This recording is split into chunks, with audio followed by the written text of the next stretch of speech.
el día de hoy la historia completa de Hanukkah, que a veces no la sabemos, ciertos detalles no sabemos, y lo principal de Hanukkah no sabemos. Van a escuchar hoy cosas que van a decir, ¿cómo esto nunca en mi vida la supe? Nunca supe que había pasado esto. Entonces, son cosas que uno le va a cambiar un poco el concepto de lo que fue la historia de Hanukkah. Y después vamos a ver qué aprendemos de acá. Estamos acostumbrados, ¿sí?, a escuchar la historia de Hanukkah. ¿Qué es la historia de Hanukkah? Bueno, eso marca el triunfo de los judíos contra los griegos. Y eso es la que en sí encierra la historia de Hanukkah. Y más o menos sabemos del Pach Shemen, de la botellita de aceite y todo. Pero vamos a ver que hay muchos más detalles en toda esta historia. Todo eso del triunfo de los judíos contra los griegos, en verdad, sí es verdad, pero no es toda la verdad. Entonces es lo que quiero hoy ahondar en este tema y entender. Porque a veces también la historia de Hanukkah, pero la historia de Hanukkah sí, 8 días. No, la historia de Hanukkah no duró 8 días, duró 25 años. ¿Sí? Lo que nosotros entendemos que sí, que 8 días, que pasaron, que encendió, que encontraron, todo eso duró 25 años, las guerras de Hanukkah. Y eso es lo que yo quiero abocarme, entender bien cómo fue con los detalles de la historia de Hanukkah y por qué. Entonces, la historia de Hanukkah, sí, en verdad, es lo que conocemos como la rebelión de los Hashmonaim. Así entendemos, que a simple vista fue una rebelión de los Hashmonaim contra los griegos. Pero en verdad no empezó como una reacción contra el enemigo griego, sino una reacción contra la misma asimilación, los Midiabnim. O sea, la guerra de Hanukkah empezó no contra los griegos, contra los Midiabnim, los asimilados judíos. Midiabnim viene de la palabra Yaván. Yaván es griego. Los que ya estaban asimilados, los que ya se estaban entrando a la cultura griega. Es así empezó la historia de Hanukkah. No una rebelión contra los griegos, sino contra los mismos judíos, Midiabnim. La historia de Hanukkah en verdad puede ser vista también como podemos decirlo, como una trágica guerra civil, porque en verdad al principio fue una guerra civil, una guerra dentro de Judea, dentro de Judá, contra los mismos judíos. En verdad, el famoso personaje de la historia de Hanukkah, Antíochus, que decimos, ¿sí? Antíochus Epífanos, que era el monarca griego, él en verdad no encabezó una persecución con una matanza contra los judíos, ¿sí?, sino que fue contra las creencias religiosas. O sea, vamos a ver a qué se enfocó él. Y eso incitado, o sea, por los Midiabnim. Los Midiabnim, los helenistas, judíos. Cuando digo helenistas, vamos a entender que son Yehudim, asimilados. Los helenistas fueron a buscar a los griegos para que vengan a asimilar a los judíos. O sea, los griegos no habían entrado en Israel, sino por los mismos judíos que lo fueron a buscar para que vengan y conviertan al helenismo a los judíos religiosos. O sea, nosotros mismos fuimos a traer a los griegos para que lleguen a Judá. Entonces, vamos a empezar en esta historia con un poderoso emperador que se llamaba Alejandro Magno. Alejandro Magno, él había derrotado al imperio persa. El imperio persa era lo más fuerte, lo más poderoso en el mundo. Y de repente, en el año 332, antes de la era común, les voy a decir para que más o menos se vayan en la cronología. Entonces, 332, antes de la era común. O sea, ustedes saben que los años antes de la era común vienen de arriba para abajo. 332, 331, 330, hasta que llega el año 1 y ahí empieza. O sea, que estamos hablando, si es el año 332, ¿sí?, más 2000 años, más o menos estamos hablando de 2340 años aproximadamente que en la época, exactamente, vamos a ver cuándo fue exactamente, ahora les voy a decir. Estamos hablando de la época, esto empezó con Alejandro Magno justo en la época cuando empieza el segundo Bet HaMikdash. Ya había, para orientarnos en la historia, ya había ocurrido el Nes de Purim, ¿sí? El primer Bet HaMikdash permaneció 410 años, luego 70 años estuvo destruido. Ahí fue lo del Nes de Purim, con Esther, con Ahasverosh, con Amán. Luego regresan a Israel a reconstruir el Bet HaMikdash. Ezra, Sofer, Zerubabel, Nehemia, construyen el Bet HaMikdash.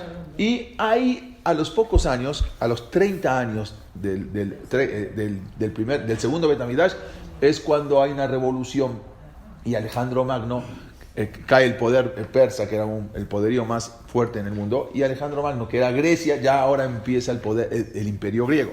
Entonces, Alejandro Magno incorporó soldados y generales persas. O sea, cuando él dominó a los persas son Irán, lo que hoy en día es Irán. ¿Sí? Entonces él muchas veces los tomaba prisioneros y no los mataba, sino que él los incorporaba dentro de su ejército. Incluso hacía casamientos colectivos. Él agarró en la ciudad, en Shushan, que era la capital, Susa, él unificó su ejército y agarró a 10.000 soldados griegos macedonios, y las hizo casar con 10.000 mujeres persas. O sea, la idea de Alejandro Magno era integrar. O sea, no era de destruir y matar, sino integrar. O sea, que todos se vayan helenizando, que todos vayan adquiriendo la cultura griega. Era muy famosa la boda, se llamó la boda de Oriente con Occidente. 10.000 soldados griegos los casa con 10.000 mujeres persas. En verdad, este gesto de Alejandro Magno era una clara indicación de una nueva y revolucionaria tendencia. O sea, él ahora quería helenizar el mundo. Quería que el mundo se haga como el griego, que empiecen a adoptar la cultura griega. Él quería desaparecer las barreras de las étnicas, o sea, que no haya diferencias. Entonces, Alejandro no quería que haya distinción entre una nación, entre una raza, un credo. Él quería unificar todo. Todos en verdad él aceptaba que todos sean parte del imperio. O sea, él quería que todos pertenezcan al imperio, sin presión. Él no llegaba como en la época de la Shoah, o como en la época de la Inquisición, o te conviertes o te mato. No, Alejandro Magno llegaba y de a poco era convencimiento y demostrar la cultura griega, qué bonita, qué hermosa, cómo se apertura. Entonces, ese es él que quería, el helenismo, que él la presentaba. No lo presentaba como una cultura nacional, sino quería hacerlo una cultura universal. Él quería meter el helenismo, la cultura griega, universalmente, no por la fuerza, sino por convencimiento. ¿Sí? La cultura griega, sin embargo, no demandaba una conversión formal. O sea, no tenías que ir a convertirte a la iglesia para ser griego. No, solamente aceptar ciertas cosas de la cultura. No es que tenías que bautizarte para convertirte en griego. Entonces, en verdad, como no era por la fuerza, tuvo mucho éxito. Tuvo un gran, porque la gente, cuando se sentían conquistados y veías que el conquistador no te imponía por la fuerza algo, entonces aceptabas. Y aparte, era una nueva oportunidad para pertenecer a un nuevo mundo. O sea, veías de repente el imperio persa era diferente, y veíamos un imperio, llegaban los griegos abiertamente, la cultura, la filosofía, entonces la gente, bueno, pues yo también quiero pertenecer a un mundo de ricos y victoriosos. O sea, veo que es una potencia, yo también quiero pertenecer. Entonces, tuvo mucho éxito y empezó la gente, era algo impresionante, toda una cultura egipcia se helenizó. ¿Sí? Y ya prácticamente en Egipto se hablaba griego, ya no se hablaba los papiros y todo. Ya se empezaban a encontrar cosas que la cultura egipcia empezó a desaparecer. Y no solamente, sino todos los pueblos conquistados se empezaban a helenizar, se empezaban a adoptar la cultura griega.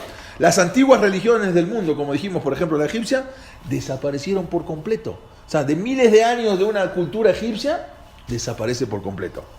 Entonces, los Yehudim, que en esos tiempos, en su mayoría, había quienes vivían, dijimos, en Babel, que no regresaron, pero los que estaban en Israel, vivían, como dijimos, en Yehudá, en lo que es Israel, y muchos, los Yehudim de todos lados, iban, Shalosh Regalim, las 3 fiestas, llegaban a Israel. Los que vivían en Babel, los que vivían en todos lados, llegaban para Pesach, Shavuot y Sukkot. Había una aliyá a la Regel, Shalosh Regalim, todos tenían que venir al Regel, tenían que venir a la fiesta. Pero ¿qué pasó? De repente empiezan a haber cosas diferentes. Vamos a ver. Porque resulta que Alejandro Magno empezó a dominar todo el mundo. Pero ahora el objetivo era llegar a Eretz Israel. Ya había dominado Egipto, ya había dominado Siria, Jordania. Ya ahora llega a Eretz Israel con el dominio. Esto estamos hablando en el año 313. Entonces ahí, el año 313, empieza una época, que era 313 antes de la era común, comenzó una época de gran turbulencia, tanto en lo espiritual como en lo material. ¿Por qué? Alejandro Magno había conquistado todo el mundo. En esos le tocaba ahora llegar a Israel, a Eretz Israel. En esos tiempos en Eretz Israel había un Sanedrim y a su vez había un Cohen Gadol. El Cohen Gadol se llamaba Shimon HaTzadik. Shimon HaTzadik era un jajam muy grande y era el Cohen Gadol. Entonces, cuando se entera que va a venir ahora Alejandro Magno, ni siquiera se les ocurre salir a pelear contra él. No hay manera de pelear contra una potencia griega que ya había dominado a los persas, que eran los patrones del mundo, y ahora están bajo dominio griego. Entonces, no había manera de pelear. Entonces, cuando llega Alejandro Magno con su ejército, en el año 313, sale a recibirlo con las ropas del Cohen Gadol Shimon HaTzadik, porque era una eminencia. Alejandro Magno era un poderoso, entonces se viste, aunque no era Kippur, se viste con las ropas de Kippur, todo blanco, y sale a recibir a Alejandro Magno. En ese momento, viene Alejandro Magno con todo su ejército, y pasó algo impresionante, sorprendente, algo que dejó a todos atónitos. Se baja Alejandro Magno de su caballo y se inclina ante Shimon HaTzadik. Hagan de cuenta que hoy viene el presidente Putin junto con Donald Trump y llega a Israel y va ante Rab Haim Kanievski y los dos se inclinan ante Rab Haim Kanievski y le besan la mano. O sea, es algo inconcebible. Bueno, acá todavía era más, porque estábamos hablando del dueño del mundo, Alejandro Magno. Llega a Jerusalén, ve salir del Bet HaMikdash a Shimon HaTzadik cuando los judíos pensaban que venían a destruir el Bet HaMikdash. No solamente que no lo destruye, sino que se inclina, se posterna delante de Shimon HaTzadik. La gente no puede entender. Eso exactamente, estamos hablando el año 34 del Bet HaMikdash. O sea, ya tenía 34 años de el segundo Bet HaMikdash de construido, para que nos entendamos en qué época estamos. Ya hacía 34 años que se había construido el segundo Bet HaMikdash. Llega Alejandro Magno, se baja de su caballo ante toda la vista de todo el ejército y se inclina ante Shimon HaTzadik. Cuando le preguntan a Alejandro Magno cuál fue, por qué de esa actitud, él cuenta que en todas sus victorias, eso también lo cuenta la Gemara, él en todas sus victorias, una noche antes, sueña con una persona que se le como un ángel, vestido de blanco, y le dice: vas a ganar la guerra. O no pelees hoy, sino hasta la semana que viene, o hasta tal. Y él le hace caso a esa figura. Y resulta que cuando llega a Jerusalén, ve saliendo a Shimon HaTzadik de Bet HaMikdash, se da cuenta que él es el de los sueños. Shimon HaTzadik. Inmediatamente baja de su caballo y se inclina ante Shimon HaTzadik. Porque él era el que venía. Shimon HaTzadik quizás ni sabía, pero del Shamayim, del cielo, le hacían ver esa figura. Entonces se inclinó. Eso, claro, está escrito no solamente en la Gemara, está escrito en la Gemara y está escrito en las historias de los judíos de Flavio Josefus. El pueblo de Israel ni siquiera salió a pelear, porque no había manera de pelear contra un ejército. Entonces, en agradecimiento a eso, que Alejandro Magno dijo, no va a presionar, ni va a sobreponerse sobre eso, sino los va a dejar que sigan cumpliendo la Torá y todo, bajo dominio griego, pero abiertamente pueden cumplir. Entonces, en agradecimiento a eso, se junta el Sanedrim y dictan unas takanot, ¿sí? 2 takanot, varias, pero las principales fueron 2. La primera es que en agradecimiento a eso, todos los niños, varones, adultos, primogénitos, o por lo menos uno en la familia, uno de los hijos, van a poner todos los que nazcan el nombre Alexander, ¿sí? Y así en esa época, todos los niños, uno en la familia se llamaba Alexander. Había un jajamí muy grande de la época de Tanaim o Emoraim que se llamaban Rabbi Alexander. Había jajamí muy grandes con ese nombre. Otra de las cosas fue Minyan Shetarot. Cuenta la Gemara que cuando alguien hacía documentos o pagarés, lo que sea, ponían la fecha. Entonces, a partir de ese momento pusieron la fecha: segundo año de reinado de Alejandro Magno, tercer año de reinado, o sea, empezaban a contar en los documentos, ponían la fecha. Eso duró 1000 años prácticamente. Ya había fallecido hace mucho tiempo Alejandro Magno, pero la Gemara cuenta que el Minyan Shetarot, la cuenta se contaba desde el reinado de Alejandro Magno, en honor a el rey que se portó muy bien con el pueblo israelí. Así traen en Talmud Babli, Avodah Zará, en la página Yud, así cuenta lo del Minyan Shetarot. Pero poco a poco fue pasando el tiempo, fallece el Cohen Gadol Shimon HaTzadik, ¿sí? Y también fallece Alejandro Magno. Alejandro Magno a los 32 años murió. O sea, todo este poderío impresionante. A los 32 años fallece Alejandro Magno. Hay quien dice si parece envenenado por gente que no estaba de acuerdo con él. Ahora, Shimon HaTzadik fallece y los descendientes de Shimon HaTzadik no tenían el suficiente nivel espiritual para llevar adelante el pueblo como lo llevó Shimon HaTzadik. No era lo mismo que Shimon HaTzadik. Como dijimos también, fallece envenenado Alejandro Magno. Al morir Alejandro Magno, el imperio griego se divide en 4. O sea, ya todos querían quedarse con el poder. Entonces, como había muchos problemas, entonces se empieza a dividir el imperio griego de Occidente, de Oriente. Entonces ya se divide en 4. Entonces, los griegos ahora empiezan, ya no era lo mismo que Alejandro Magno, empiezan ahora a dominar un poquito más a la fuerza, ¿sí? Vamos a ver. Y es algo que prácticamente empieza el dominio griego que duró 180 años. Un dominio griego que ahora dura 180 años. El Bet HaMikdash duró, el segundo Bet HaMikdash, 420 años. Es un dominio griego hasta que llegaron los romanos, 180 años. Entonces, ahora, dentro de los judíos, también había, como dijimos, los Midiamnim. Los Midiamnim, los que buscaban asimilarse, buscaban entrar a la cultura griega. Todos los jóvenes ya empezaban a ver cosas nuevas, empezaban a ver aperturas. Había un tal Yosef Ben Tubia, un judío, un yehudí. Era totalmente corrupto y él, gracias a un gran soborno a las autoridades griegas, por lo tanto, él le dieron la concesión de los impuestos, porque Israel ahora tenía que pagar impuestos a los griegos. O sea, no tenían presión de convertirse, pero tenían que pagar impuestos, porque era una dominación griega. Él estuvo durante 22 años, Yosef Ben Tubia, cobrando impuestos, pero excesivos impuestos prácticamente consumieron al pueblo judío. Este era un asimilado totalmente. No solamente eso, la posición del Cohen Gadol, el sumo sacerdote, ahora se compraba. ¿Sí? Al mejor postor era el que le daban el Cohen Gadol. Está escrito en el Talmud que en el primer Bet HaMikdash, que duró 410 años, hubo 18 Kohanim Gedolim, 18. En el segundo Bet HaMikdash, que duró 420 años, hubo 300. O sea, ¿cómo puede ser esa diferencia? En el primer Bet HaMikdash permaneció 410 años, hubo 18 Kohanim Gedolim.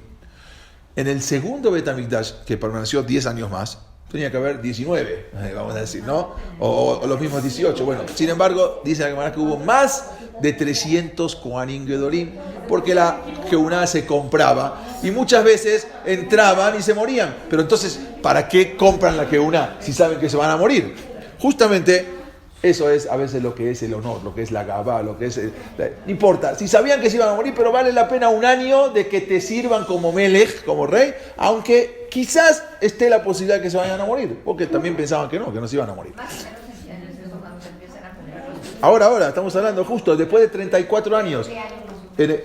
Dijimos en el 313 aproximadamente, ahí empieza ahora la compra de la Geuná. Ahora, saben que si no son sí, Kohanim de verdad, no, eran Kohanim. No, Geuná. En el año 246, ¿sí? O 3515 aproximadamente. 346. Eres Israel estaba bajo el poder de los reyes egipcios ptolomaicos. O sea, era Egipto, pero no era Egipto lo que conocemos por Egipto, sino Egipto ya eran helenistas, o sea, porque dijimos que prácticamente Egipto se convirtió en un estado de los Talmai, de los ptolomaicos, así se llamaba. Antes era faraón, ahorita ya dejaron de ser faraón, ya son faraones griegos, ¿sí? Se llama los reyes ptolomaicos. Había un rey que se llamaba, en esa época, en el año que él estuvo desde el año 285 hasta el 246 antes de la época, porque vamos bajando, ¿no? El año 285 hasta el año 246 antes de la era común. Había un rey, se llamaba Ptolomeo II, Filadelfo. El que tradujo la... Exactamente. Este era amante de la sabiduría, o sea, él era un rey que le gustaba saber, le gustaba la filosofía. Y adquirió una biblioteca impresionante que se conocía como la Biblioteca de Alejandría. Hoy en día la volvieron a construir, pero era una casa impresionante. Tenían ahí de todos los libros, de todos los papiros, de todas las cosas antiguas que conservaban ahí. Y él ordenó traer a los sabios de Israel, manda traer a 70 jajamim, ¿sí? 72 jajamim de Israel, para que le traduzcan toda la Torah. Hasta ese momento la Torah nunca se había traducido. ¿sí? Entonces, y no es como, eso fue un abelut, fue un duelo para los Jajamim, porque dice, bueno, ¿qué duelo? Está traduciendo la Torah no se puede traducir. La Torah, si tú la traduces, no es lo mismo. La Torah no es un libro de filosofía, ni es un... entonces, a veces vamos a los hoteles y abrimos el cajoncito y hay una Biblia y ahí toda traducida. Estamos hablando de... No la nueva Biblia, ¿sí? Pero... Y no es lo mismo, no podemos traducir. La Torah no se puede traducir, tiene tanto sodot, tiene tantas cosas ocultas y tantas... Se pueden entender de diferentes maneras las palabras que no podemos traducir literalmente. Los Jajamim estaban obligados, los dividió en 72 cubículos y cada uno tuvo que traducir de memoria toda la Torá. Pero fue algo minashamayim que todos cambiaron, porque si no, entonces, por ejemplo, la Torá empieza en Bereshit, bara Elohim et hashamayim veit haaretz. Bereshit creó a Dios, aparentemente. Si yo leo literalmente, Bereshit, ¿quién es Bereshit? Una persona o alguien. Bara Elohim, creó a Dios. Entonces, ¿cómo le vas a traducir eso? Entonces, Minashamayim, aunque estaban separados y no tenían contactos unos con otros, todos al unísono cambiaron y pusieron Elohim, Bara, Bereshit, et hashamayim veit haaretz, sin saber lo que escribió. Y así trae la Gemara que fueron muchas cosas. Cuando ven, entonces ve que todos coinciden sin estar juntos. O sea, cada uno... No, todos la tradujeron. Él quería saber si era la verdadera traducción. Entonces, como dijimos, fueron divinamente inspirados. O sea, Minashamayim, Siyatá, Ishmayá, que todos presentaron una traducción idéntica. Ahora, resulta que mientras los judíos que vivían ahí en Egipto, en Alejandría, estaban felices, regocijando, ¿por qué? Porque mira nosotros los judíos la sabiduría que tenemos. Pero mientras ellos veían así, los Jajamim no lo veían así. Los Jajamim veían que estos acontecimientos lo veían como una tragedia. ¿Por qué? Porque no puedes poner palabras sagradas en manos de no judíos. ¿Sí? ¿Cómo van los significados más profundos de la Torah? ¿Cómo lo vas a convertir en un libro normal de literatura? O sea, estás convirtiendo una Torah que es algo que tiene una profundidad, ¿sí? O sea, algo que no se entiende, y ya lo estás convirtiendo solamente en un libro de literatura. Entonces los Jajamim lo vieron como una tragedia, pero lo tuvieron que hacer, no tenían otra. Entonces, resulta que ahora todas las naciones esas que fueron conquistadas por los griegos, le dieron la bienvenida a la cultura, una cultura superior, una cultura muy atractiva, filosofía, ya les abrían todas esas cosas. Entonces, no solamente eso, sino que ahora incorporaron a sus ídolos, ¿sí? A los dioses griegos dentro de todos los lugares donde iban conquistando, iban imponiendo sus ídolos. Los Jajamim esto veían como una influencia griega, una amenaza terrible, ¿sí? Nadie te está obligando, pero de a poco esto va a ser una amenaza terrible. Pero la juventud judía no lo veía de esa manera. Ellos acudían en masa a los entrenamientos donde competían los atletas, las famosas olimpiadas. O sea, ellos se dedicaban a darle una cultura al cuerpo humano. El cuerpo humano tenía que estar exacto, perfecto, tenía que ser algo estricto. Resulta que había competencias, pero en esas competencias competían desnudos. O sea, los hombres, como se ven en las estatuas, ellos iban a competir desnudos. Ahora, incluso los judíos jóvenes que iban a competir ahí, ahora les daba vergüenza, porque el cuerpo humano, ellos los miraban y sentían ese bullying de todos los que estaban en el estadio, porque tenían Brit Milá, entonces no son completos. Entonces muchos iban y se quitaban la circuncisión quirúrgicamente, se quitaban los jóvenes, para no pasar vergüenza delante de los griegos, lo cual los griegos consideraban la circuncisión como un defecto, es un defecto del cuerpo humano. Entonces ellos se quitaban el Brit Milá, ¿sí? Y dolorosamente, para no pasar ese bullying con la gente. O lo que sea, sí. Y no solamente, aparte no querían que los hijos se vean anormales. Entonces ellos dejaron de hacerle Brit Milá a sus hijos para que no se vean anormal y no pasen vergüenza delante de los griegos, ¿sí? Entonces, vamos a ver una cosa impresionante, que el abandono de Brit Milá no comenzó como una imposición. Nadie le impuso que tenía, no vayas a competir y no necesitas. Ellos por gusto, nadie le impuso nada, sino ellos mismos fueron quitándose el Brit Milá, ¿sí? Sino como una voluntad, era una voluntad y una manera de integrarse, ¿sí? A la cultura griega. Para integrarte necesitabas tener un cuerpo humano perfecto, en perfecto estado. Estos Yehudim iban, estudiaban literatura, estudiaban filosofía griega y de a poco iban abandonando la observancia de la Torá. Estos eran los llamados Mityavnim, helenistas, asimilados. Estos exactamente es lo que hicieron, lo que empezaron a hacer. Hay un dicho que dice Hafez Haim, ¿sí? Im en Bene Israel osim kiddush, azagoim osim abdalah. Im en Bene Israel osim kiddush, Az agoim osim abdalah. Si el pueblo de Israel no hacemos un kiddush, no nos santificamos, entonces los goim nos hacen abdalah. ¿Sí? Ya nos empiezan. Y eso fue lo que empezó a hacer. Como Am Israel no empezó a hacer kiddush, sino los goim nos empezaron a hacer abdalah. Nos empezaron a diferenciar. En verdad la historia, esto demuestra, esto es una cosa impresionante que aprendemos de acá, que el odio de los gentiles hacia los judíos se enciende más cuando el Yehudí se desprende de la Torá.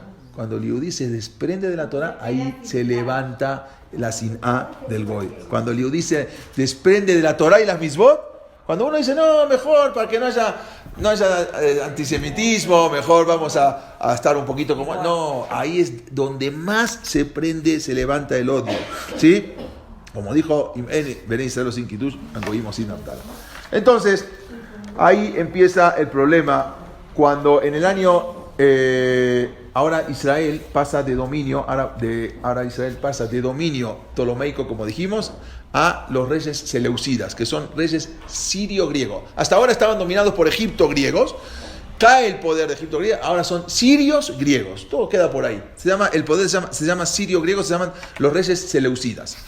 Durante este tiempo, los helenistas ya habían ganado mucho poder. Los helenistas, acuérdense, son los asimilados, los judíos asimilados. Empezaron a ganar mucho poder en el país.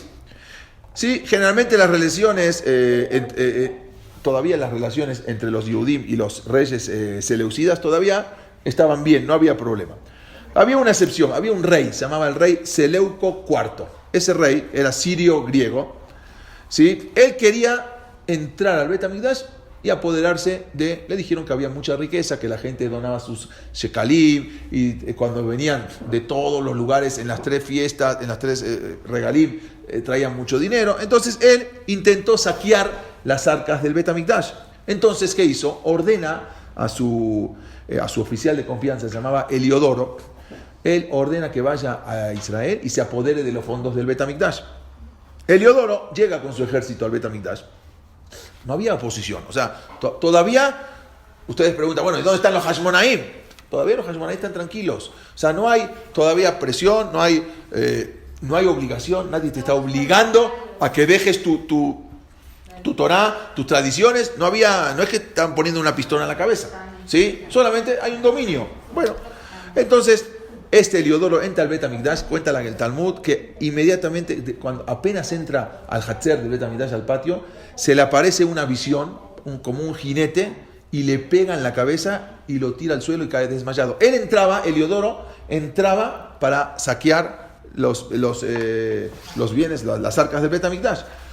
Inmediatamente, cuando después se recupera, ofreció una ofrenda a Dios, o sea, hizo un corbán, y se regresa a Alejandría y convence al rey Seleuco IV para que no toque el Bet HaMikdash. Mira, esto es sagrado, no lo toques, yo no sé qué me pasó, yo vi algo impresionante, por favor no toques el Bet HaMikdash. Y así fue. ¿Cuál rey? El rey Seleuco IV, era un rey sirio-griego. Entonces, en verdad, como dijimos, generalmente las relaciones entre los Yehudim y los reyes era hasta ahora... no había ningún problema, estaba todo muy bien. Ahora, en el año 3586, asume un rey, que este es el rey, el famoso personaje, se llama Antiochus IV, conocido como Antiochus Epifanes. El calendario gregoriano que es. Estamos hablando justo acá, es el año 300, ¿cómo les dije? Ahora se lo confirmo. Ahora se lo confirmo, lo tengo acá. No quiero decir una cosa. Bueno, en el año 3586, conocido como Antiochos Epifanos, el personaje de la historia de Hanukkah. En verdad, este rey, él decía que su misión, ¿cuál es su misión? Su misión en la vida era difundir la cultura griega y el helenismo. O sea, él decía que esa era la religión griega, él era su matará, esa era su finalidad. Él tenía mucha gaba, mucho orgullo. Sus aires de grandeza le hicieron a él mismo, se llamaba Antíochus IV, pero él mismo se puso como nombre Epifanes. Epifanes en griego quiere decir el grande. O sea, como hubo ya Alejandro Magno, él también quería ponerse el grande. Entonces se puso Epifanes. Pero a sus espaldas, sus mismos soldados lo llamaban Epimanes. En griego quiere decir el loco. O sea, él decía Epifanes y todos lo decían Epimanes. Él era un loco, era desvariado, tenía un comportamiento desvariado dentro de la corte. De repente se le ocurría una cosa, mandaba a matar a uno, ¿sí? Así era un rey tenía diferentes estados anímicos. Para entonces, en ese momento habíamos dicho que los Kohanim pagaban para ser Kohanim. Entonces, justamente en esa época había un hombre, un Kohen Gadol justo. No era como Shimon HaTzadik, se llamaba Yohanan, ¿sí? Yohanan Kohen Gadol. Era apoderado como Jonio. O sea, ya la gente ya empezaba a tener nombres griegos. A veces a sus hijos le ponían nombre. Entonces, este se llamaba Jonio. Resulta que no obstante, era bueno, pero su hermano, que era totalmente asimilado, se llamaba Yoshua y lo conocían como Jasón. Este sobornó a Antíochus para que con grandes cantidades de dinero, para que lo designen como Kohen Gadol. Y lo designan como Kohen Gadol. Ya ahora está un Kohen Gadol totalmente asimilado. Ya una vez que compró la Keuná, este Jasón o Yoshua, como dijimos, él manda a construir al lado del Bet HaMikdash, no sé si conocen dónde está el cardo, donde está ahí, donde está la menorá, en una caja, en el Bet, manda ahí a construir un gimnasio gigante. O sea, aparte ahora del Bet HaMikdash, para los jóvenes que se entrenen un poquito, ¿sí? Para estar fuertes y todo. Perdón. Entonces, lamentablemente, muchos Kohanim y muchos jóvenes acudían en masa a ese espectáculo de hedonistas, porque había que competir, como dijimos, desnudos, ¿sí? Y después de la competencia, terminando, siempre se encendía la flama, la antorcha olímpica, era para ofrendar sacrificios a los dioses griegos, ¿sí? La antorcha que se le prendía en honor a los dioses griegos. Entonces, el Hafez Haim trae un ejemplo increíble. Dice que el sol y el viento empezaban a discutir, que pasaba una persona por ahí, es un mayal, y a ver quién logra quitarle el abrigo. Entonces, dice el viento, lo saben, y en el viento dice yo voy a partir. Entonces empezó el viento a soplar, y cuanto más soplaba, la persona más se agarraba de su abrigo, y más soplaba, al final no pudo. Vino el sol y dijo, espérame, yo te voy a demostrar. El sol empezó a sacarse un poquito calorcito y un poquito más de calor y un poquito más de calor y calor. Con ese calorcito de a poquito se sacó y al final se terminó sacando el abrigo, ganó el sol. Eso es lo que dice Hafez Haim. Cuando hay una férrea, ¿sí? A veces sin odio y presión, Am Israel es cuanto más se aferra a la Torah. Pero cuando viene el calorcito, el apapache, entonces ahí es cuando Am Israel se empieza a asimilar. Esto fue con los griegos. Los griegos, ¿sí? No fueron por la fuerza, nadie te impuso nada, te empezaron a demostrar, a acercarlo, y ahí Am Israel se empezó a asimilar. Y eso también, como dijimos, había dos grupos. Había un grupo, como dijimos recién, de Midiamnim, que tenían acá y acá un poquito, pero había otros Midiamnim extremistas. Estos sí eran los más extremistas, quienes querían erradicar el judaísmo por completo. Estos sí no les interesaba nada. Judíos. Había unos, como dijimos, un poco acá y un poco acá, pero otros eran totalmente erradicar por completo el judaísmo. ¿Quiénes eran? Había un tal Menelao. Este Menelao era un extremista, ¿sí? Que en principio fue aliado de Jasón, de este Kohen Gadol, pero después ni siquiera pertenecía a la rama de los Kohanim. Este sí, de plano, no era Kohen. Y él fue y sobornó ahora a Antíochus con más dinero para que le den la Keuná, pero él ni siquiera era Cohen. El anterior todavía era Cohen, este ni siquiera era Cohen. Entonces, y así fue que con mucho dinero le dio y le prometió más, obvio que lo iba a sacar de ahí del Bet HaMikdash, para comprar la queuna del Kohen Gadol. Y el sumo sacerdote prácticamente era el rey. O sea, no había rey en Israel. El rey de Israel, el presidente, era el Kohen Gadol. Entonces, al tener la vara del Kohen Gadol, ya era el que manejaba todo.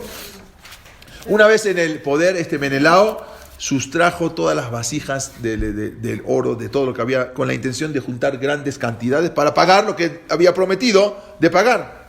Los Jajamim en esa época ni iban al Bet HaMikdash. ¿Sí? Porque sabían que estaba... ¿Qué voy a hacer en el Bet HaMikdash si está todo comprado? ¿Sí? Y un gimnasio en la puerta antes de entrar al Bet HaMikdash. O sea, ya los Jajamim grandes que vamos a ver en esa época, que eran los primeros Tanaim, ni iban al Bet HaMikdash. O sea, es más, enseñaban a los hijos, a la gente, que no vayan al Bet HaMikdash. Sí, iban en los Shalosh Regalim porque había que ir, bueno. Muchos estaban, pero los que estaban en Israel, también había Jajamim. No, era porque había comprado toda la que...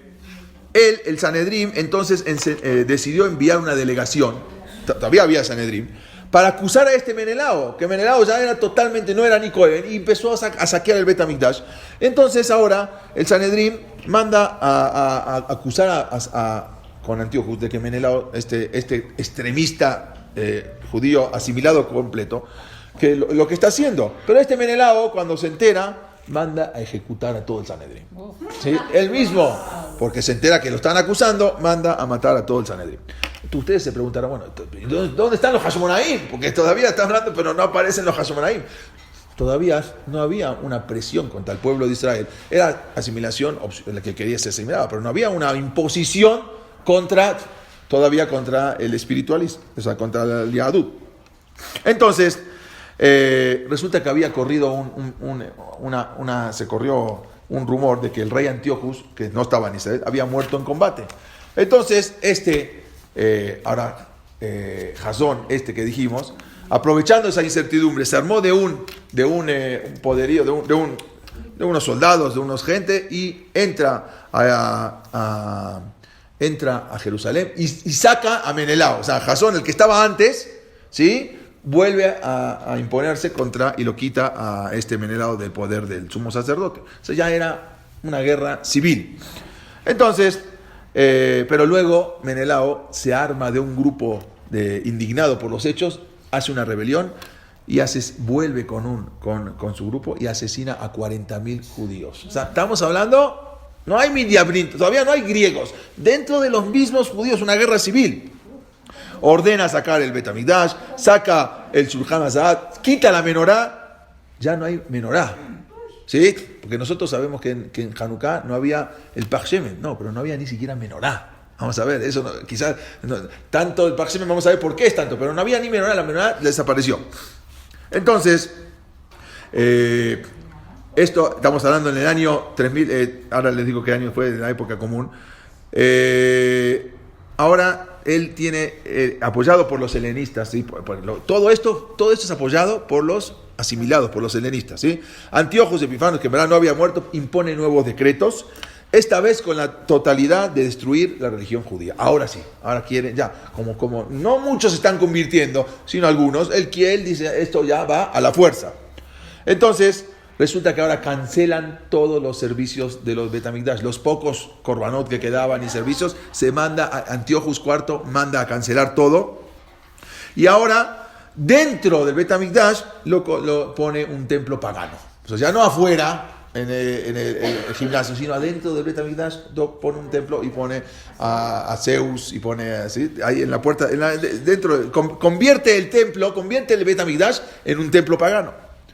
Entonces, ahora ya vienen los problemas, porque ahora ya se están metiendo ahora ya es a la fuerza. A su vez, como dijimos, colocaron ahí estatuas de ídolos griegos dentro del Bet HaMikdash. El 25 de Kislev es Hanukkah, pero estamos hablando 3 años antes, en el año 167, se ofrendan en el Mizbeach varios cerdos. O sea, ahorita empezaron a ofrendar en lugar de korbanot, cerdos, pero a los dioses griegos. Ya no a Kosmerhu, sino ya los mismos griegos y los mismos Midiabrim empiezan a hacer korbanot, pero con cerdos. ¿Sí? Eso fue el 25 de Kislev. ¿Por qué nadie salía en contra? Porque estaban dominados por los griegos. O sea, ya era se prohíbe ahora a todos los Yehudim observar el Shabbat. Ya no puedes observar. Hasta ahora no había... hasta ahora nadie, con la pregunta está muy bien, nadie se rebeló contra los griegos porque no había... siempre estuvieron dominados o por los persas o por los griegos también. Pero cuando empiezan a meterse con el Yahadut, ya empiezan a prohibir el Shabbat, empiezan a prohibir los Jodes y el Brit Milá. El Brit Milá que hasta ahora, opcionalmente, ¿sí?, por voluntad propia, no se hacía el Brit Milá, ahora se lo empezaron a imponer. Ahorita ya no pueden hacer el Brit Milá. También se decretó, cuenta la Gemara, algo terrible, una nefasta orden que consistía en que cuando se casaban, ¿sí?, al salir de la jupá, antes de estar con el marido tenía que pasar por el gobernador, ¿sí? Tenía que pasar por el gobernador y después con el marido. Y fue algo terrible porque los hajamim, eso cuenta la Gemara, que se casaban ahí los Yehudim, el único día, el día para bodas no era domingo, ¿sí?, sino era miércoles. ¿Por qué era miércoles? Porque el Bedín se presentaba 2 veces por semana, lunes y jueves. Entonces, los Jamín habían puesto desde hace mucho tiempo que todas las bodas se hagan el miércoles, por si después el esposo no encontró la virginidad Betulim. Entonces, al otro día se presentaba en el Bedín, que era el jueves, y decía, y ahí podía reclamar. Entonces, pero las bodas eran los miércoles. Es más, ¿cómo se dice miércoles en inglés?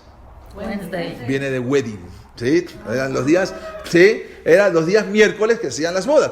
Los Jamín dijeron, ya, olvídense de los miércoles, porque ¿qué pasaba? Los miércoles estaban toda la policía griega en la puerta del Betacneset o de la Jupot. Salía la mujer y se la llevaban, tenía que estar una noche con el gobernador y al otro día se la entregaban al marido. Sí. Entonces, este hecho de las mujeres que hacían era con el fin de destruir la santidad, la kedushá de las familias. Ya querían destruir toda la kedushá, la santidad de las familias judías. Muchos judíos murieron porque se resistían a esto, no querían entregar a sus esposas y los mataban. Las mujeres que eran atrapadas circuncidando a sus hijos porque a escondidas veían la manera, también las asesinaban junto con sus hijos. Hubo en ese momento también un rabino que tenía 90 años, Rabbi Elazar, que lo llevaron ya los griegos y le obligaron a comer cerdo. Entonces decía, yo no voy a comer, si no comes te matamos. Y comer no es una de las 3 abonot que uno debe de dejarse matar. El Rab dijo, yo no voy a hacer una señal, ni un mashal, ni un ejemplo para todo mi pueblo. Lo obligaron, le dijeron, bueno, está bien, vamos a una cosa, te llevamos a un cuarto, a escondidas, que no te vea la gente, come. Ni a escondidas, no aceptó, bueno, lo terminaron matando a este Rabbi Elazar. Esta época también fue una época trágica para que nos ubiquemos en el tiempo. No sé si alguna vez escucharon con Haná y sus 7 hijos. Fue exactamente, esta es la época de Haná con sus 7 hijos. Entonces, 3 años antes de que todo lo de sí, Macabeos y todo eso pasara, esto, lo de Haná como si sí, fuera en ese tiempo. por interesante, dice que el César mandó a traer a Haná y le ordenó, no los quería matar, dijo, ya, le puso una estatua, ¿sí?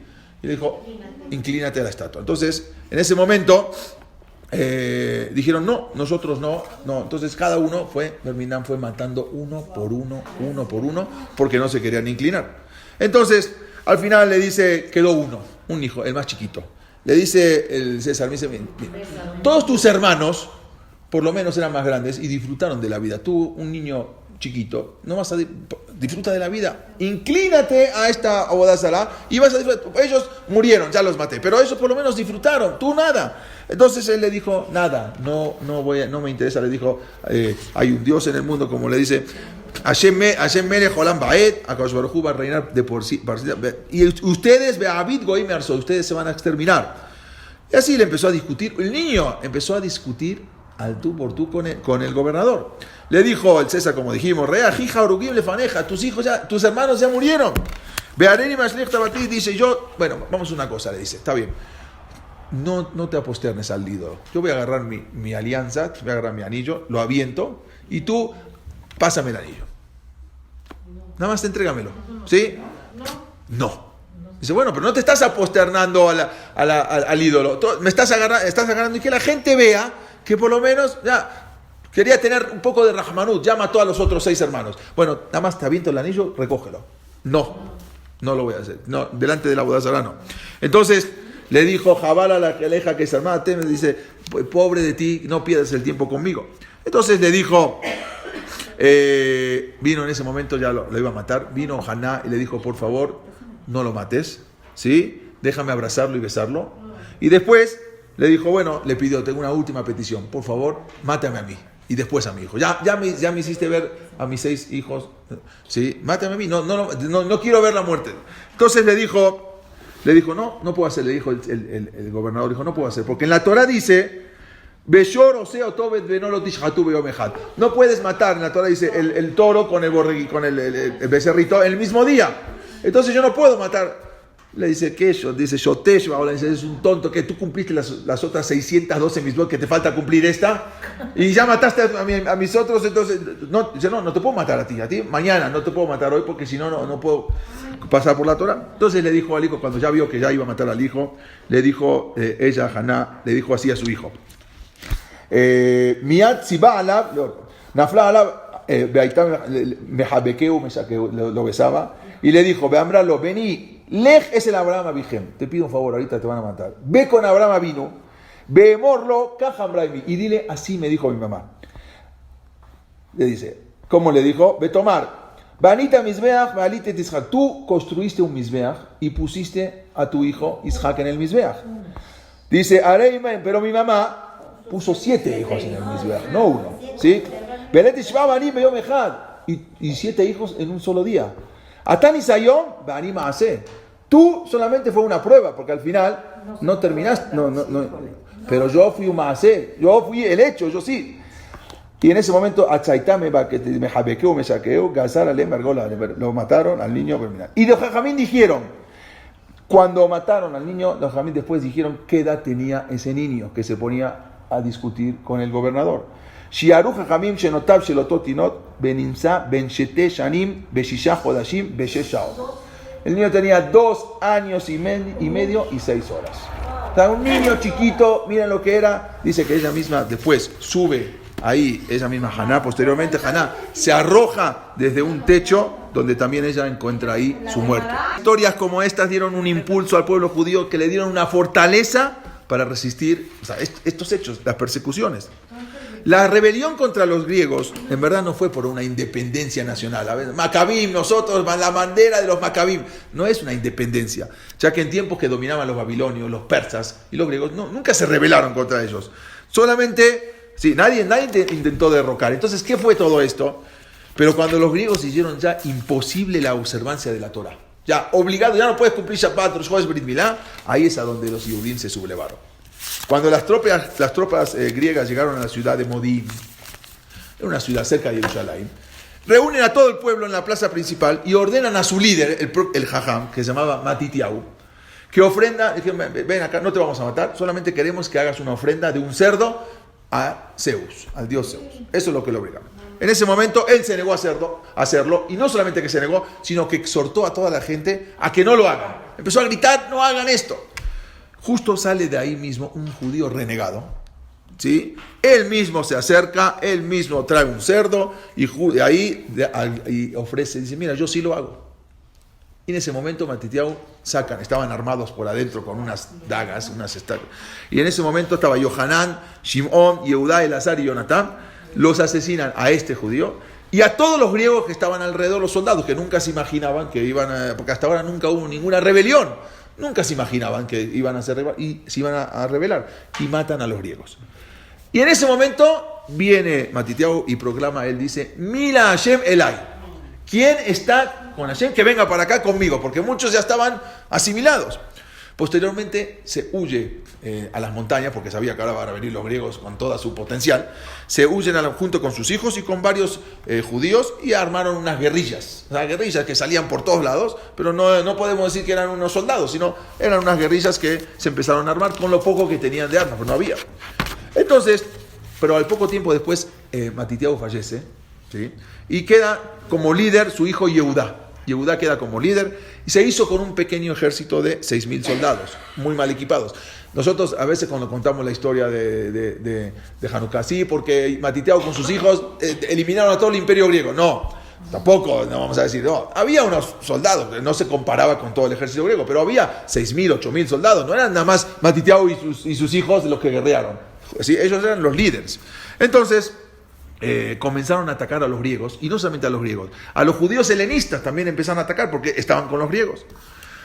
Resulta que los griegos se percatan que esto era una amenaza. Pues había unos guerrilleros que hasta ahora eran pacíficos y ahora empiezan a sublevarse. Entonces, a pesar de la inferioridad en fuerzas, Yehudá con su pequeño ejército vence a la milicia griega. Empiezan a vencerlos. Había un general, se llamaba Apolonio, él tenía un ejército griego. En la ciudad de Shechem acaban con todos. De la misma manera, otro ejército griego que estaba dirigido por un general que se llamaba Serón, también en la ciudad de Bet Jorón, cerca de Jerusalén, también pierden. Entonces están viendo ahora enfurecidos de la derrota. Entonces vieron como un Yehudá con su pequeño ejército, entonces está dominando, mandan un ejército de Grecia con 40.000 soldados de infantería y 7.000 de caballería. O sea, ya caballos en Israel, el que mejor tenía un burro, pero llegar con caballos de guerra ya era una cosa muy importante. Viene un general que se llamaba Lisias, era el más destacado en el mando, era un general muy fuerte. Trae Lisias, él trae todo su ejército y en una batalla que se llama en Mizpah, Yehudá y sus hombres, ahí vieron que ya era muy difícil pelear, entonces Yehudá incita a todo el ejército, el pequeño ejército judío, o guerrilleros, que hagan ta'anit, o sea, que hagan ayuno. Un soldado que va a salir a pelear con ayuno, de por sí es muy difícil, y en inferioridades también. Entonces, esa noche los griegos llegaron y se dividieron en campamentos para intentar un ataque sorpresa el otro día, pero resulta que salieron sorprendidos, porque esa misma noche salieron todos los guerrilleros y los embisten y prácticamente acaban con el ejército. Estamos hablando de prácticamente 6.000 hombres, 8.000 hombres. Los agarran dormidos. Pero muchos que se pudieron escapar, los griegos se escaparon. Un año más tarde, otra vez el mismo general vuelve a reunir una fuerza ahora de 60.000 hombres con 5.000 caballos, marcha hacia la ciudad de Bet-Sur. Allí Yehudá junta 10.000 hombres y con mucha emuná los atacan primero, matan en un día a 5.000 soldados griegos y los restantes se escapan porque tienen miedo que esto se les va a venir, se les va a oscurecer. De repente Entonces, al ver esa determinación de los judíos, que salían por donde sea, de las montañas, o sea, eran guerrilleros, y vio que los judíos nunca se iban a rendir. Entonces, el rey Antíoco había fallecido en ese momento. Yehudá, ahora estamos hablando de años 165. Yehudá y sus soldados entonces ya quitan se van los griegos asustados. Y Yehudá y los soldados entran a Jerusalén y entran al Bet HaMikdash, donde estuvieron por varias semanas retirando todos los escombros. No destruyeron el Bet HaMikdash, pero todo lo que estaba dentro del Bet HaMikdash, lo que habían hecho, el altar lo tuvieron que el Mizbeach estaba destruido, lo tuvieron que volver a construir. Pero ¿cuándo fue ese día? Exactamente el 25 de Kislev, Hanukkah, que volvieron a entrar del año 164. Exactamente 3 años después de que habían hecho la ofrenda del cerdo, ese 25 de Kislev, 3 años después, habían ofrendado unos cerdos en el altar, se reanudan otra vez los korbanot, porque ya no estaban ahora los midiabnim, que se habían escapado también, y los griegos también se habían escapado. Entonces, pero resulta que ahora había un problema. ¿Cuál era el problema? No había menorá, aparte del sheme.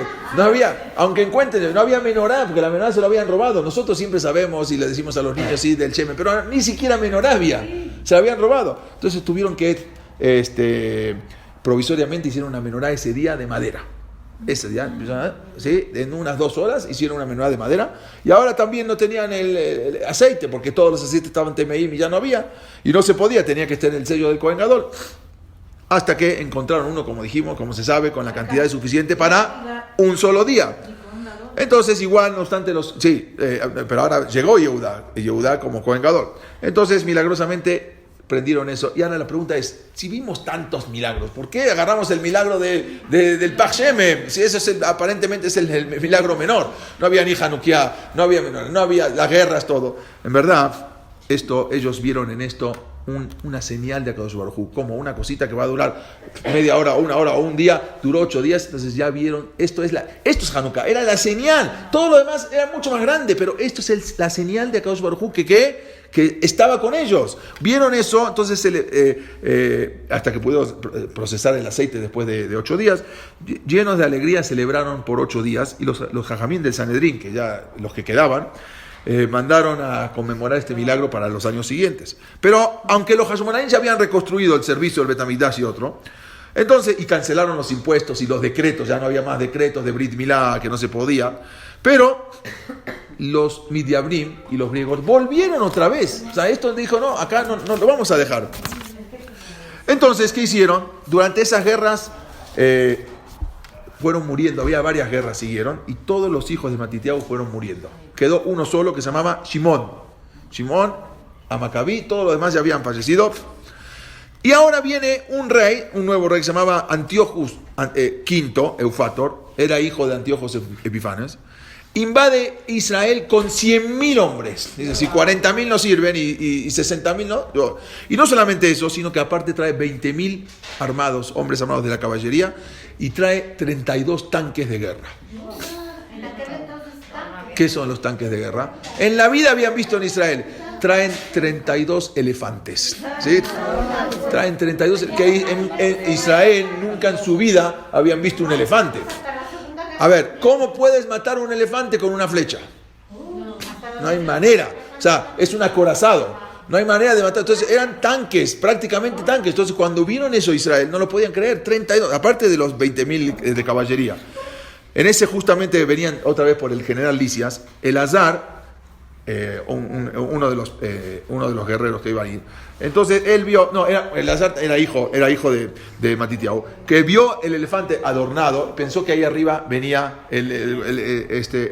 Antíochus Eufator. Entonces o el general Lisias. Entonces él erróneamente pensó que llevaba al rey o al general, ataca al elefante con unas espadas y con unas dagas, lo mata, pero el elefante se cae arriba de él y lo aplasta. Y se muere Elazar. O sea, ahí quedó solamente Shimón, el último de los hermanos de los Macabí. En ese momento Jerusalén vuelve a caer en manos de los enemigos. Pero fue algo, ahí sí vieron el Nes de Hanukkah. Porque ya estaban acabados. Ya no tenían manera de sublevarse, ¿sí? Con toda la infantería. Pero en ese momento el rey Antíochus V Eufator, que estaba en Antioquía, empiezan a escuchar que hay una revolución mismo en Grecia, como que la gente ahí en Grecia se empiezan ahora a revolucionar, un intento de golpe de estado, y mandan a decir que se retiren. Ya tenían ganado la guerra. Mandan a decir, pidió a Eupator que se realice un tratado de paz con los judíos y se retiren de Judea. Y así fue. O sea, ni siquiera pelearon, porque ya estaban acabados y no había manera de pelear contra 100.000 hombres, 20.000 caballos, jinetes y 32 elefantes, y mandan a hacer un tratado de paz contra los judíos solitos. ¿Por qué? Porque dijeron, no, tenemos cosas más importantes que ahora apaciguar todo ese golpe de estado. Entonces se regresan todo el ejército. Pero en verdad esto no pasó por mucho tiempo, porque Antíochus V no gobernó por mucho tiempo. Un tío de él, que se llamaba Demetrio Soter, lo mata, y él cancela el tratado de paz. Dice, no hay tratado de paz, hay que volver otra vez hacia Judea contra los judíos. Y él se proclama rey de Siria, y él mismo ahora manda, otra vez, incitado por los Midiabrim, por los mismos judíos asimilados, ve la oportunidad ahora de acabar con los últimos que quedaban de los judíos. Entonces entran otra vez los Midiabrim y matan a 2 jajamín muy grandes, Yossi ben Yoezer y Yossi ben Yohanan. Eran jajamín Tanaim de la Mishnah, quienes eran los líderes del pueblo judío. Entonces entra un general que se llamaba Nicanor, entra a Judea, y él trae 35.000 soldados, pero fue contraatacado por 3.000 hombres. O sea, 35.000 contra 3.000 hombres. Resulta que ese día matan algunos y se escapan los demás, y lo agarran al general Nicanor.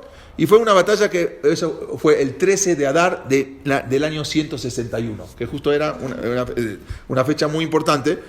Y enojado Nicanor, también él prometió arrasar con el Bet Hamikdash, todavía no lo habían matado, pero al rato, cuando vuelve, lo detienen a Nicanor y ¿qué hacen? Traen la cámara que lo cortan en pedazos. O sea, Nicanor era el general que venía griego, y su cabeza la cuelgan en la puerta de Jerusalén, y sus dedos también los cuelgan en la puerta, para que vean lo que pasaba. Hay un Shar Nicanor, ¿no? No, esa es otra cosa, eso es otro Nicanor.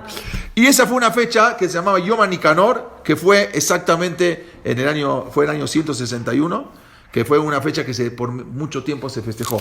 En esa época se firma un tratado de paz ahora, para que con los romanos, esa ayuda que mandan a pedir los Hashmonaim a los romanos para luchar contra los griegos, esos escritos se conservan todavía en los archivos del Vaticano, como los Hashmonaim mandan a pedir a los romanos que vengan a ayudar contra los griegos. Exactamente esa fue la época de los Hashmonaim.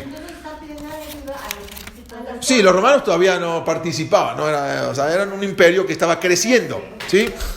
Ya voy a terminar. Entonces, finalmente, resulta que esas luchas políticas internas hicieron que los abandonaran. Ya tantos problemas que ellos ya no querían, los mismos sirios ya no querían más. Este pueblo no hay manera de pelear contra ellos. Entonces, se retiran. Shimón, el único sobreviviente, eliminó a los últimos griegos y a los últimos helenistas, a los últimos Midiamnim, que eran prácticamente como los griegos, y trae al final la independencia de Eretz Israel, que fue en el año 139 antes de la época común. Entonces, justamente esas guerras que duraron, todo esto duró entre 25 y 27 años, ¿sí? Fueron las guerras de los Hashmonaim que eran la libertad, pero no era independencia, era independencia espiritual, no la independencia del país. Porque cuando atacaban, cuando estaban dominados, ellos no se sublevaron cuando ya les prohibieron cumplir la Torah. Ahí fue la sublevación, o sea, fue una independencia espiritual, no es que Macabim vamos con la bandera de nosotros, la independencia, no, esto no fue fue una independencia espiritual. Shimón con su ejército echaron poco a poco al ejército sirio, hasta que Yehudá, o sea, Israel, volvió otra vez el 23 de Iyar del año 142. Los habitantes de Jerusalén vuelven el último bastión sirio que quedaba era en la ciudad de Acre. Ese día dominaron y hicieron una fiesta.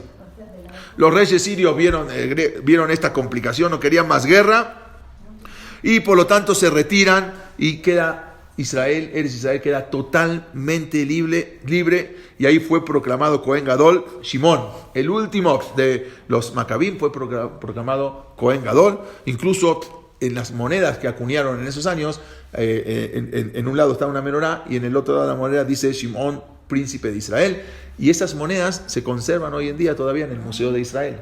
Y así fue cuando ganan la guerra, es la guerra contra Espiles. No la guerra material, sino pelear contra algo que querían destruir. No, era espiritualmente, querían destruir la espiritualidad. Ahí salieron a pelear y ahí se liberó completamente. Les quiero nada más contar esta historia que estamos hablando, que fue 17 de diciembre de 1775, hace unos 300 años, 300 y pico años.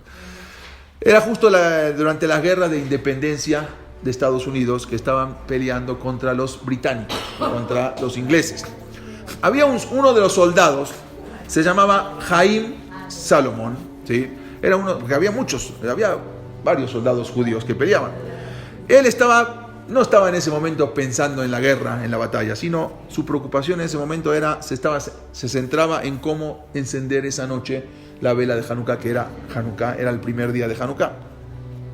Dijo, bueno, y sin llamar la atención de la gente. Para eso esperó que todo el batallón americano, ¿sí?, que estaban peleando por la independencia de Estados Unidos, se durmiera. Cuando ya todos se iban a dormir, entonces, en ese momento, iba él a tratar de encender la Hanukkah que tenía. Y era una Hanukkah que se le había regalado su papá a este Haim Salomón, para cuando vaya a la guerra puede encender la Hanukkah. Entonces, cuando él pensó que ya nadie lo observaba, sacó la Hanukkah que su padre le había regalado y procedió a encender la Hanukkah. Mientras este Haim Salomón, él cumplía con la misma, él pensaba que esta quizás iba a ser la última noche, porque el ejército americano estaba completamente indefenso, eran mucho más los soldados británicos, y tampoco tenían prácticamente, no les quedaban armas ni municiones. Entonces dijo que quizás esta iba a ser su última noche de Hanukkah. En ese momento, cuando estaba encendiendo la Hanukkah esa noche, él dijo gracias, le agradeció a Kadosh Baruj Hu, y cuando ya estaba diciendo las verajot, de pronto siente que alguien le pone la mano en el hombro. Entonces se da vuelta y era el general, el comandante de esa tropa. Y le dijo, ¿qué estás haciendo? ¿Eres un espía? ¿Te estás prendiendo las Nerot para que te vean los británicos y nos vengan a atacar? Le dijo, no, mi general, no soy ni un espía. Ese general no era otro que George Washington. O sea, él era en ese momento que estaba como general, no como presidente. Era del ejército revolucionario, era George Washington. Entonces, le dice, no, mi general, en verdad respondió Salomón. Dijo, no soy un espía, sino soy un judío observante, ¿sí? Y en este momento estoy cumpliendo un precepto de Dios. Entonces, Washington le dice, pero ¿qué tipo de precepto es este? ¿Qué significa este candelabro que estás encendiendo? Le dijo, miren, los judíos en todo el mundo esta noche empiezan a encender las velas. Y le explicó de Hanukkah, por un gran milagro. ¿Qué milagro? Hace 2000 años, nosotros judíos, ¿sí?, estábamos luchando por una guerra totalmente desigual, igual que esta, ¿sí? Entonces, y ganamos esa guerra porque luchábamos por el Emet, por la verdad, y luchábamos por la libertad espiritual. Nosotros éramos inferiores en número, prácticamente una proporción de 1 a 100, o sea, 1 contra 100. Pero ganamos porque creíamos en la verdad y porque Dios nos ayudó. Y le siguió diciendo, mañana, mi general, usted mismo va a ganar esta guerra. Estoy en inferioridad, mañana vamos a ganar, así como los Macabín ganamos, Dios nos va a ayudar y vamos a ganar. Ya, luego lo demás, el general en ese momento permaneció en silencio, mientras lo miraba incrédulo. ¿Qué me estás diciendo que vamos a ganar la guerra? Pero luego de unos instantes le dijo el general, tú eres un judío, tú eres de la nación de los profetas, ¿sí? Entonces, voy a tomar tus palabras como si hubieran sido pronunciadas por un profeta. El general estrechó la mano del soldado y desapareció en la oscuridad. Al día siguiente, las fuerzas de general Washington, de milagro, porque eso lo pueden ver en cualquier historia, ganan y la batalla contra los británicos. Y, empezaron a ganar, no es que al otro día ganaron, sino comenzaron a ganar. Duró unos años y al final de todo se declara la independencia de Estados Unidos. También se declaró que todos los ciudadanos en ese momento son iguales y tienen los mismos derechos. Posteriormente de esto, el general Washington se convierte en el primer presidente de Estados Unidos. Haim Salomón terminó la guerra y se vuelve a su casa en Bronx Street, en Nueva York. Y así pasó. Años más tarde, resulta que estaba Haim Salomón estaba sentado en su casa junto con sus hijos y observando las velas de Hanukkah, cómo brillaban en las ventanas. Y resulta que tocan la puerta de su casa. Ya pasaron unos años después. Entonces, él va a abrir la puerta y se queda atónito porque ve que en la puerta de su casa estaba un ejército y estaba el presidente de Estados Unidos que se presenta en su casa, George Washington. Lo hizo pasar y el presidente le dice, veo que todavía sigues fiel a tus tradiciones de Hanukkah. O, ¿cómo se decía esa fiesta? No me acuerdo, decía Hanukkah. Sí, Hanukkah. Yo veo que sigues todavía recordando ese milagro que me contaste. Entonces estoy aquí porque te quiero agradecer en persona. Uno de los oficiales da un paso al frente, saca una cajita de terciopelo y Salomón no salía de su asombro.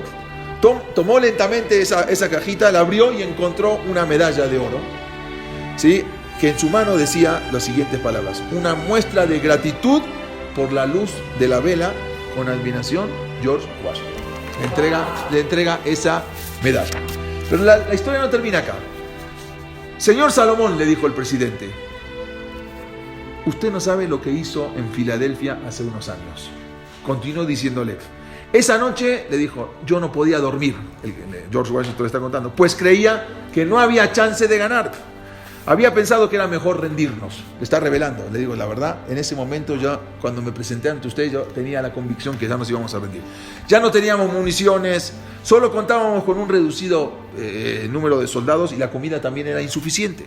Cuando vi a los soldados durmiendo a la intemperie, o sea, el mismo George Washington, cuando vi a mi ejército, con el frío intenso, pensé que ya no había nada que pudiéramos hacer. Sin embargo, cuando entré y vi que estaba prendiendo esta luz, vi esas luces, no sé qué pasó, pero esas luces me dieron una energía y dije, no, lo tengo que hacer, yo ya venía derrotado. En ese momento dijo, no nos vamos a rendir, vamos a seguir adelante. Sentí que estaba en el lado correcto y que lo que estábamos peleando era una causa justa por la que íbamos a hacer. Por eso vine ahora a tu casa a agradecerte y condecorarte y a decirte que esta noche también es mi fiesta, ¿sí? Para mí Hanukkah significa la luz de la esperanza y la luz de la libertad. George Washington le cuelga la medalla sobre su cuello mientras las lágrimas de Salomón caían. La medalla entregada por Washington a Haim Salomón aún existe como testimonio de la fuerza de Hanukkah en el Museo de Historia Judía de Nueva York. Esa medalla. Posteriormente, George Washington nombra a Haim, lo nombra como colaborador suyo para asuntos económicos. Y Haim Salomón entonces, él, como sigue colaborando ahora con el presidente, solicita ayuda porque las guerras todavía seguían, para